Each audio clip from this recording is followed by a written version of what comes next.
guys, good morning. Welcome to my channel, Ate Sel Quit. Ito po, everyday ang routine ni Ate Sel.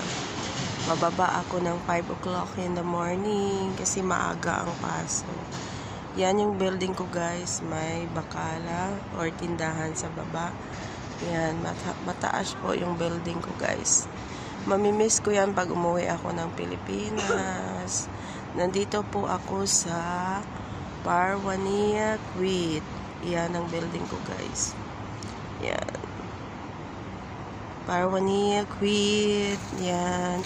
Yan yung nakapaligid sa building ko. At sa harap po ay ano siya, Arabic school. Hindi makikita. Arabic school. May mga bituin at mayroon pang ano sa langit oh. May bituin at saka mayroon pang moon kasi 5 o'clock madilim pa nga guys madilim-dilim pa. Yan. Yan ang building ko. Mamimiss ko yung building ko guys pag umuwi na ako ng Pilipinas. Yan, dito ako nakatira 3 years na, 3 years pa lang ako dito guys. Dati akong nakatira sa Kaitan. Lumipat lang ako dito. Yan. Mamimiss ko to early in the morning.